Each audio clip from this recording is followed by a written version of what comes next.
आज अपन इसी चैप्टर में आगे पढ़ेंगे वायुमंडल के बारे में। कल अपन ने पढ़ा था महासागर के बारे में, अब पढ़ेंगे अपन वायुमंडल के बारे में। हमारी पृथ्वी चारों ओर से गैस की एक परत से घिरी हुई है जिसे वायुमंडल कहते हैं। हमारी पृथ्वी के चारों ओर वायु का एक आवरण है, गैसों का एक आवरण है जिसे हम कहते हैं वायुमंडल। वायु की यह पतली परत इस ग्रह का महत्वपूर्ण एवं अटूट भाग है। यह हमें ऐसी वायु प्रदान करती है जिसमें हम लोग सांस लेते हैं। यह वायुमंडल हम लोगों को सूर्य की कुछ हानिकारक किरणों से भी बचाता है। अब जिस वातावरण में हम रहते हैं और हमारे चारों ओर जो वायु का आवरण है उसी में हम सांस लेते हैं और ये सूर्य से आने वाली हानिकारक किरणों से हमारी रक्षा करती है।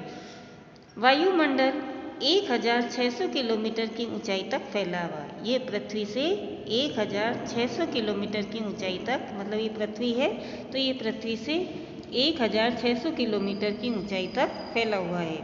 वायु को उसके घटकों, तापमान तथा अन्य के आधार पर 5 परतों में बांटा जाता है और पृथ्वी को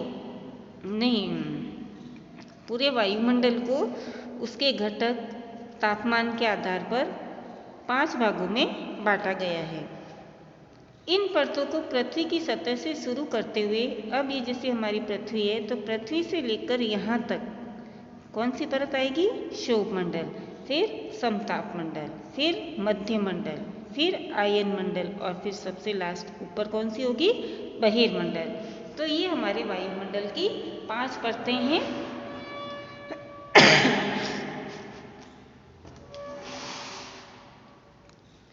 वायुमंडल मुख्यतः ऑक्सीजन एवं नाइट्रोजन का बना है और हमारे वायुमंडल में ऑक्सीजन और नाइट्रोजन गैसें पाई जाती है जो साफ तथा शुष्क हवा का 99% भाग है और सबसे ज़्यादा ऑक्सीजन और नाइट्रोजन है।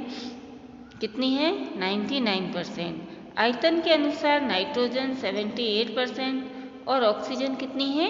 21%। तथा दूसरी और भी कई गैसें पाई जाती है जैसे कार्बन डाइऑक्साइड, आर्गन इत्यादि की मात्रा 1% होती है। ऑक्सीजन सांस लेने के लिए आवश्यक है जबकि नाइट्रोजन प्राणियों की वृद्धि के लिए आवश्यक है। अब हमारे वायुमंडल में जो हमारी गैस है और सबसे ज़रूरी है, जीवनदायिनी है, जिसका नाम है ऑक्सीजन, और नाइट्रोजन सभी प्राणियों की शारीरिक वृद्धि के लिए बहुत ही आवश्यक है। कौन सी गैस आवश्यक है? नाइट्रोजन। कार्बन डाइऑक्साइड यद्यपि बहुत कम मात्रा में है लेकिन यह पृथ्वी के द्वारा छोड़ी गई ऊष्मा को अवशोषित करती है जिससे पृथ्वी गर्म रहती है।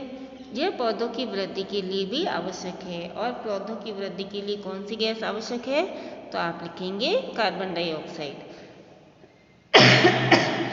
अब जैसे जैसे हम ऊंचाई की ओर बढ़ते हैं वैसे वैसे क्या होता है? तापमान घटता रहता है, ऑक्सीजन की कमी होती जाती है। तो ऊंचाई के साथ वायुमंडल के घनत्व में भी भिन्नता होती है। जैसे जैसे ऊंचाई पर चढ़ते जाते हैं वायुमंडल का जो तापमान है उसमें भिन्नता होती रहती है, अलग अलग होता है। यह घनत्व समुद्री तल पर सबसे अधिक होता है तथा जैसे जैसे हम ऊपर की ओर जाते हैं तेजी के साथ घटता जाता है। आप जानते हैं कि पहाड़ों पर जो पर्वतारोही होते हैं, पर्वत पर चढ़ने वाले, उनको हवा के घनत्व में और जैसे जैसे वो ऊपर चढ़ते हैं तो वहाँ वायु की कमी होती है, तो ऑक्सीजन की कमी होती है। इसी के लिए उन्हें अपने साथ में जब ऊपर चढ़ते समय ऑक्सीजन के सिलेंडर लेकर जाना पड़ता है। जैसे जैसे हम ऊपर की ओर जाते हैं तापमान भी घटता जाता है, वायुमंडल पृथ्वी पर दबाव डालता है। यह एक स्थान से दूसरे स्थान पर अलग अलग होता है। कुछ स्थानों में हमें अधिक दाब महसूस होता है जबकि कुछ क्षेत्रों में कम होता है। वायु उच्च दाब से निम्न दाब की ओर बहती है। जहाँ तापमान गर्म होता है तो वायु वहाँ से उठकर जहाँ ठंडा होता है वहाँ पर जाती है। तो वायु दाब हमेशा उच्च दाब से, हवा हमेशा उच्च दाब से निम्न दाब की ओर चलती है। गतिशील वायु को पवन कहते हैं और जो पवन हवा में गतिशील होती है उस हवा को हम क्या कहते हैं? पवन कहते हैं। अब है जीवमंडल। जीवमंडल स्थल जल तथा हवा के बीच का एक सीमित भाग है। अब जीव मंडल क्या है? स्थल, जल और हवा, इन तीनों के बीच का ही एक भाग है।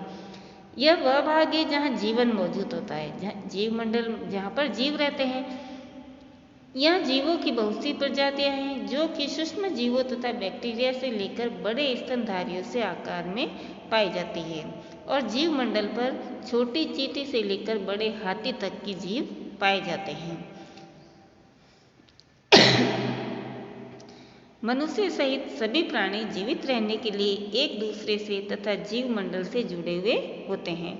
और सभी जीवित रहने के लिए एक दूसरे से जुड़े हुए होते हैं, एक दूसरे पर डिपेंड होते हैं। जीव मंडल के प्राणियों को मुख्यतः दो भागों, जंतु जगत एवं पादप जगत में विभक्त किया गया। और जीव मंडल में को दो भागों में बांटा गया है। पहला जंतु जगत जिसमें जीव जंतु वगैरह सभी होते हैं, और दूसरा है पादप जिसमें पेड़ पौधे वगैरह होते हैं। तो दो भागों में बांटा गया है। पृथ्वी के ये तीनों परिमंडल आपस में पारस्परिक क्रिया करते हैं तथा एक दूसरे को किसी न किसी रूप में प्रभावित करते हैं। उदाहरण के लिए लकड़ी तथा खेती के लिए वनों को काटा जाता है, तो इससे ढलुआ भाग पर मिट्टी का कटाव तेजी से, हम ज़्यादा पेड़ काटते हैं तो क्या होगा? मिट्टी का कटाव शुरू हुआ। इसी प्रकार प्राकृतिक आपदाएं जैसे भूकंप से, जब पृथ्वी के अंदर भूकंप आता है तो पृथ्वी की सतह में परिवर्तन हो जाता है, मकान गिर जाते हैं, खड्डे हो जाते हैं, कई तरह का। हाल ही में सुनामी के कारण अंडमान निकोबार द्वीप समूह का कुछ भाग पानी में डूब गया। झीलों तथा नदियों में दूषित पदार्थ के प्रवाहित होने से उनका जल मानव के इस्तेमाल के लायक नहीं रह जाता है। यह जल दूसरे जीवों को भी नुकसान पहुंचाता है। उद्योगों, तापीय विद्युत संयंत्रों तथा गाड़ियों का उत्सर्जी पदार्थ वायु को प्रदूषित करता है। और वायु को दूषित करने में जैसे गाड़ियाँ वगैरह, वाहन हैं, फैक्ट्रियाँ हैं, इन सब का जो धुआं है उससे हमारी वायु प्रदूषित होती है। कार्बन डाइऑक्साइड वायु का एक महत्वपूर्ण घटक है, लेकिन कार्बन डाइऑक्साइड की मात्रा में वृद्धि के कारण पृथ्वी के तापमान में वृद्धि हो रही है और इसी कारण हमारी पृथ्वी का तापमान बढ़ता जा रहा है। इसे भूमंडलीय तापन कहा जाता है। भूमंडलीय मतलब भूमि पर तापन बढ़ना। इसीलिए भूमंडल, वायुमंडल, जलमंडल के बीच में प्राकृतिक संतुलन को बनाए रखने के लिए पृथ्वी के संसाधनों के सीमित उपयोग की आवश्यकता है। इसीलिए हमें जो भी संसाधन है उनका सीमित मात्रा में उपयोग करना चाहिए ताकि हम पर्यावरण का संतुलन बनाकर रख सकें। ठीक है बच्चों, अब ये चैप्टर पूरा हो गया है। कल हम इसके प्रश्न उत्तर करेंगे। धन्यवाद।